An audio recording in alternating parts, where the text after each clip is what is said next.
where like you put on a show and like if you lose money, you got to pay for it. Whereas there it's kind of like the bar will cover it kind of thing because they get money from the government to put on live music. So it's like it's quite good. Antwerp's a cool place to play as well. Antwerp, yeah. Cool Yeah, it's kind of more relaxed there, isn't it? Like it shows you play. I like to do Scandinavia and like, yeah. Now, have you got any like really embarrassing tour stories? Any at all? Embarrassing. Oh yeah, I've got I'm liking this laughter here. I've got one actually. The first time there's a guy in Antwerp, really good friend of ours now, and he stores quite a lot of our merch for when we go over there. Yeah. The first time we met him, and he was like putting us up in this place, really cool place which he lives in. It used to be an abattoir, and he's just done it up into like a place where like he just puts loads of bands up. There's like loads of like bunk beds and stuff. He's got a rehearsal room. Yeah. He's turning it into a Cool gig place. venue, but he's kind of started with like all that stuff first. Yeah. And he's slowly Got the train track next door. Yeah. Out there. Anyway, the story was like we basically played. He put us on at this venue in Antwerp. It was really good show. It's one of these venues where you can smoke inside, and we was drinking like strong Belgian beer. Like, Yeah, strong out there. I was pretty wasted, and the bartender come up to me and was like, yeah, so you're in Holland tomorrow. I want you to try some of my weed before you go to Holland. My shit's really good. And I don't smoke that much, but I was like, oh yeah, I'll have a bit. I had a bit. Yeah, just fucking proper whitey. I felt so ill. So I was spun out, went in the van, and I was like, oh yeah, we got to get to a place, man. So that feels good. We needed that. Yeah, almost there. Yeah, cool. Anyway, as soon as we got there, I was like, fucking up. He's got to be quiet. He's got to be quiet. Yeah, got neighbours. Could you hear your heartbeat? Oh yeah, it was fucking on. And that was the first time we met. It's like, we're like, yeah. So his first impressions, he was, oh my god, like. But he's lovely to us now. Like we kind of like whenever there was like a couple of tours we've done where we go over to Europe and we kind of use it as a base. So like Antwerp, we can stay there. We can we've got gear, our merch there and stuff like that. So we'll often play shows and we've come back and stayed at his, gone on to the next show, come back and stayed at his, and so we've done that a few times, haven't we? Oh yeah, I've got another story as well. Yeah. Just comes to my mind. We were playing in France one day. Sat in the wrong country. No. That was I had a spliff rolled up. I don't want to just keep talking about drugs, but that's the funniest song. Yeah. Like and I was like, oh okay, we're crossing borders.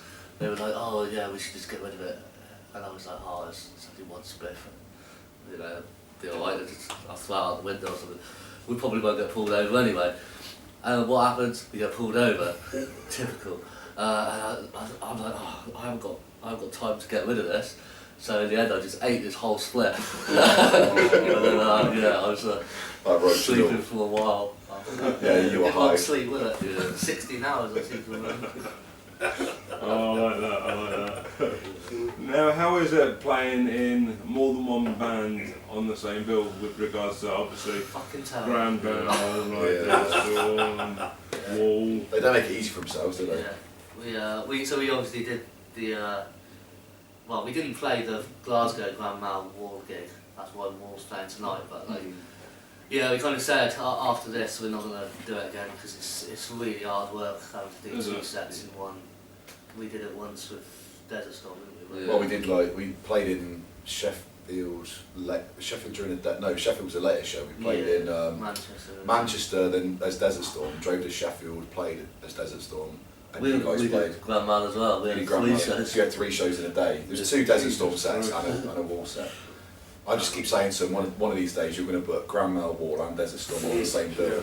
Do something stupid like that. You see that would be something to see. Where's the changeover? Yeah.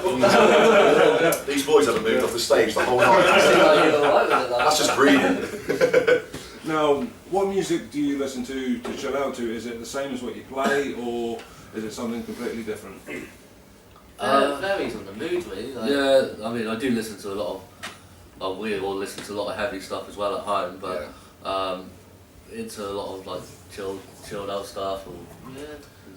I listen to a lot of everything, really. Yeah, kind of like a lot more sludge, but also post rock, or if it's the first thing in the morning, I might want something a bit more chilled, something ambient, or electronic or whatever it might be. So it varies. But like Yeah, really depends on what mood I'm in, but it's not just the kind of music you play. Not just heavy stuff, no. I think it's good to take influences from all sorts. Like, it kind of keeps your music interesting if you kind of, don't just paint by numbers. We're going to be a metal band. You kind of, I kind of feel like that might vibe in here. Earlier on, like when we sort of started out, we said, if we felt, I don't know, a jazz section might work or whatever it might be, then we put it in. Like we're not opposed to putting in different stuff. Yeah. All that I ever did.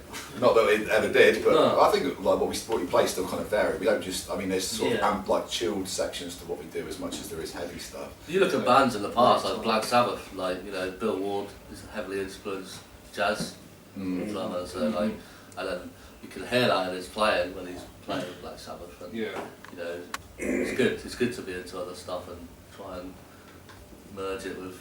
It keeps it interesting, doesn't it? And I think I quite like the idea that it's a juxtaposition, because if you're just brutally heavy for an hour, then it doesn't sound very heavy because it just becomes background noise. Whereas if you've got lighter shades in there, then it kind of pushes the dynamic really pushes the heavy stuff out, so you kind of feel it more when it comes in. So I think it's just as important to have those sort of the other stuff in there as well. Yeah. Now, with you coming in to learn, like, obviously all the bass parts, has there been any particular tracks that you found, a little bit difficult? Is that, or were they? A couple. There's one I've been struggling with the intro. One of them, really fast intro, technical intro to this one track. So playing it tonight. Oh, that'll be a good one. But I think I'm not jumping in until the song starts. But most of them, no. But they've been difficult to learn. Yeah. Because it is, because my normal band Battalions were more straightforward, heavy rock metal, whereas Desert Storm's a bit more complicated, a bit more off the wall type of thing. Yeah. So they've been difficult to learn. It's good that it's different though, isn't it? But now I've got them ingrained in a way. Yeah. So are you still playing in the other band as well? Yeah. Oh, yeah. The club we played last night, Yeah. Bill last night. He did double Italians duty played, last night, so. and then 15 minutes with a Red Bull, and then Desert Storm. You're going to be knackered after this, though. Well, I got my bass out tonight and put my strap on, and my strap was still soaked from last night. So I was like, no. And I found my wristband out of the bag, what I wore last night. Where's that? Wristbands, I could bring it out. That's what playing for like 2 hours solid will do. Yeah. It was hot on stage, is that right? Yeah. But as far as learning, it's sort of, I've had 2 practices with Desert Storm in Oxford. Yeah. 2 sessions there. He lives in the Hull, So I was in Hollyside. long way from us. Like. So That's like a one up, is it not? I'm 170 miles away from these guys. Yeah. So yeah, I've had 2 practices, and the rest of it I've just been learning at home Yeah. off the music album CDs, Yes, I teaching know. myself. How long did it take you to get to practice then? 3 hours. Yeah. 3 hours from home. So practice and He's then dedicated. I don't get rid of him ever. You'll never find anybody dedicated like that. He's a great player He's as well. a unit as well. Like you give him something, and you on it. Yeah, He slaps the sun. he just soaks it up. We're looking forward to having his sound and his tone on the new Desert Storm album. Yeah. Like, Yeah. The last few albums has been, a lot of it's been me and Chris doing the bass part as well, so it'd be nice to have like a proper. He's got amazing bass tone as well, so it's looking forward to that. Well, that's one thing that I was wanting to ask you guys. What have you got in terms of like releases, singles, albums, videos? I guess it'd just be that new album. The new album. So yeah, we're going to the studio next month. We're going to put that down. We've got no release date for it. Like with what happened with the last album, where we went in and we said, right, okay, we're going to get it out in May time. So we need to have PR in It's place. kind of a bit of a rush, didn't it? It kind of did, and it also fell at just the wrong time. So like we wanted to get it out for then, and then suddenly we're in a pandemic, so no one can come out and see shows. Like people aren't as interested in buying the magazines for the reviews and stuff. We missed out on the some PR. magazine reviews because of COVID, the offices closed out. So, Yeah. for example, Yeah. Koran would have usually reviewed it, but they didn't because they were closed. And I don't think it affected the album sales too much. it didn't, but it's still nice to have. It's still nice to have them. Is the Kerrang magazine still a thing? Yeah. it's still going. Actually, I think it's just online now, but they're still doing it. So I remember I used to have a subscription to that when I was younger, like every single week. In my bedroom at my mum's house, I had like stacks and stacks of Kerrang magazines. And my mum would be like, "When are you going to get rid of them?" I'm like, "Never." Yeah, you know what I mean? It used to be more sort of just strictly heavy metal, whereas now it kind of branches into other stuff, which makes it more accessible, makes it more sort of It's varied. more for the younger kids. Yeah, that that's like it. that. Yeah. It's still good to have it. But Totally. It's a I big used to name. read it quite a lot, like you're saying, sort of when I was Yeah. younger. And But yeah, so like harking back to what you were saying, like we haven't put a stringent this is going to be release date because of what happened last time. We think Yeah. we'll take our time with this. We still haven't really toured this material, so we'll be recording next month. And when it's ready, it's ready. We've got nothing in place for like when we want to get it out for, but that will probably be the next sort of release from us. Will be like the new material. And we're doing a video or two to go with some of the new songs at some point. And we do actually have designs to do other stuff as well. Like we've got another couple of tracks that are not making the cut on this album that we're yeah, kind of band deciding. want to split. Or Maybe a split EP, something like that. Maybe post this album, or who knows. But yeah, there's more material to come. Yeah. Quite a bit. Right now, do you ever play covers? And if not, why not? And if you do, what would you like to play? Hey, that's unfair. You never want to do them. Well, no, I think you guys. I'm not that keen on doing covers in this band, to be honest with you, but like, I think we do it a little bit in the Grand Mal, don't we? And we've done it in War as well. But with you two playing in them bands anyway, that's not really a cover, is it? Yeah. I think the thing is, Desert Storm's got so much material that we wouldn't really have Cover of time. Grand Mal song. We wouldn't really have time to put in a cover in there anyway because we've got such a lot of other stuff that I mean we're often trying to decide what we want to cut from our material. So like we'd have to replace our material with a cover in there. I prefer playing original stuff. That's just I'm the same. It might be nice at some point. It's just There's quite a few sort of. I know you guys have recently done the Alice Cooper sort of album of like a lot of like bands within the circuit kind of like doing different tracks off of the Killer album. Yeah. But I know there's quite a few releases that have been like that. So there was a Pink Floyd, The Wall. There was that was like a great album of like local bands who are doing renditions of the Pink Floyd stuff. So I wouldn't be opposed to doing something like that, but it'd have to be something that we're all very keen on. yeah. We got asked to do the Bowie one, didn't we? But Yeah, but I don't rate Bowie, to be perfectly honest. Yeah. Like, I don't care if that makes me a social pariah. That's blasphemy, look at her face! That would say they are fighting words. I don't care. I mean, it's just not my thing. Not my thing, personal thing. So Now, if you guys could be, this goes to each and every single one of you, right? If you could be in any one band for just one day, who would it be? start there. For me, it would be the. Can we go back in time? Any time in any Classic period. Status Quo. Can't go wrong with that. Yeah. I suppose Metallica in the 90s would have been pretty sweet. Black Sabbath in the 70s, I reckon. Volume 4 at the time.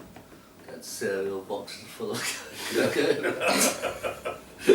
that sounds like it was fucking mental time. I don't know. It'd be nice to go down the route of thinking of a super group or something, but I just don't have the time for that. So probably like it'd be cool to jam with Pink Floyd, maybe. What would you be doing then? Fucking Triangle. The electric triangle. Well, wah pedal. That's it. Like, there's got so much going on there that you can just jump on a synthesizer and make it sound like whatever. Doesn't really matter because one of those most like really heavily experimental groups. You could do anything.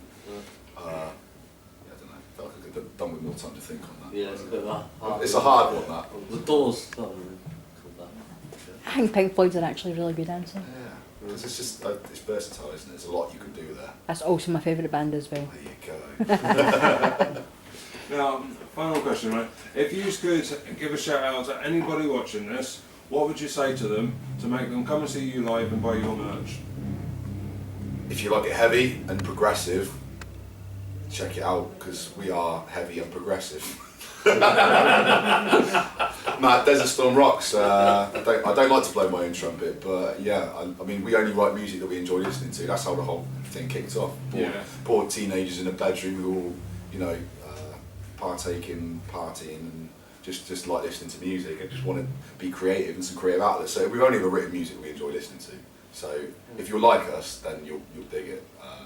And I'd say play it loud. I mean, don't know if you guys want to add to that. I think you put the nail on the head, pretty much. So. What do you think? Yeah, hard, heavy, like you mean it. We've got quite a varied catalogue, haven't we, actually? So you go back early enough, you'll find some proper bluesy stuff. Yeah. So Folky stuff. yeah, we've got folky stuff in there. We've got sort of bluegrassy bits. We've got It's for everyone, isn't it? yeah, that's it. If you're into any way inclined into that kind of music, then you'll find something here like that. That's yours. Well, if you're into a bit of everything, you'll love these guys. What can I say? I've been Esteban, this has been Desert Storm, and this has been the Doomsday Report. Keep it metal.